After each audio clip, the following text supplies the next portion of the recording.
भाद्रपद मास की शुक्ल पक्ष की चतुर्दशी अनंत चतुर्दशी के नाम से जानी जाती है। इस दिन शेष शैया पर क्षीर सागर में सोने वाली भगवान विष्णु की पूजा की जाती है। आइए पूजा विधि समझते हैं।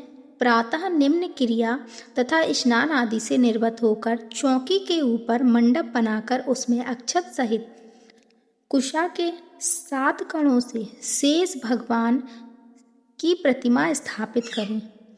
उसके समीप 14 गांठ लगाकर हल्दी से रंगे कच्चे डोरे को रखें। गंध, अक्षत, पुष्प, धूप, दीप, नेधप से पूजन करें। तत्पश्चात अनंत देव का ध्यान करके शुद्ध अनंत को अपनी दाईं भुजा में धारण करना चाहिए। यह धागा अनंत फल देने वाला होता है। आइए अनंत चतुर्दशी की कथा का श्रवण करते हैं। महाराज युधिष्ठिर ने जब राजसूय यज्ञ किया तो उस समय मंडप इतना मनोरम बनवाया कि जल स्थल की भिन्नता प्रतीत ही नहीं होती थी।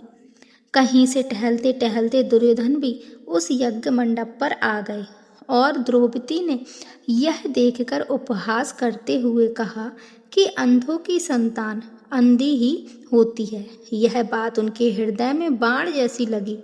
तब बदला लेने की मन में ठान ली। कुछ दिनों बाद उन्होंने पांडवों को बुलाकर दूध कीड़ा में परास्त किया। हार होने पर उन्होंने प्रतिज्ञा अनुसार 12 वर्ष का वनवास दिया।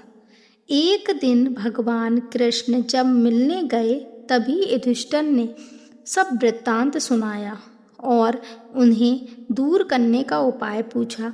तब कृष्ण बोले कि विधि पूर्वक अनंत भगवान का व्रत करो, तुम्हारा खोया राज्य पुनः प्राप्त हो जाएगा।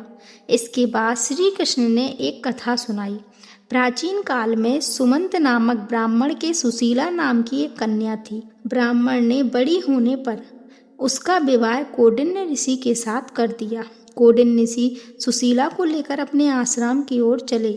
रास्ते में ही उन्हें संध्या हो गई। ऋषि नदी के किनारे संध्या करने लगे। सुशीला ने देखा वहीं पर बहुत सी स्त्रियां किसी देवता की पूजा कर रही हैं। तब उसने पास जाकर पूछा कि आप किसकी पूजा कर रही हैं। उन सभी ने सुशीला को अनंत व्रत की महिमा बताई। सुशीला ने वहीं उस व्रत का अनुष्ठान किया और 14 गांठों वाला डोरा हाथ में बांधकर ऋषि कौंडिन्य के पास आई। कौंडिन्य ने सुशीला के हाथ में बंधे डोरे का रहस्य पूछा।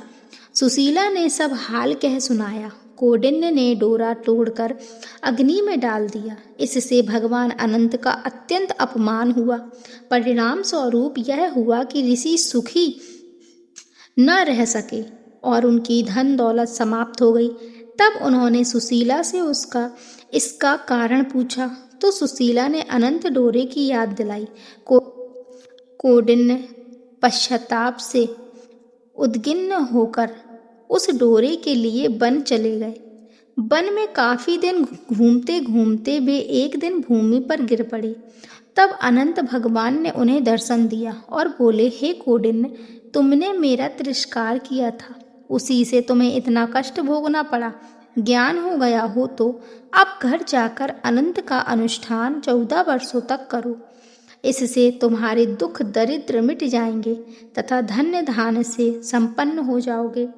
कौंडिन्य ने 14 वर्षों तक घर जाकर अनंत भगवान का व्रत और अनुष्ठान किया, जिससे वह सुखी और संपन्न हो गए।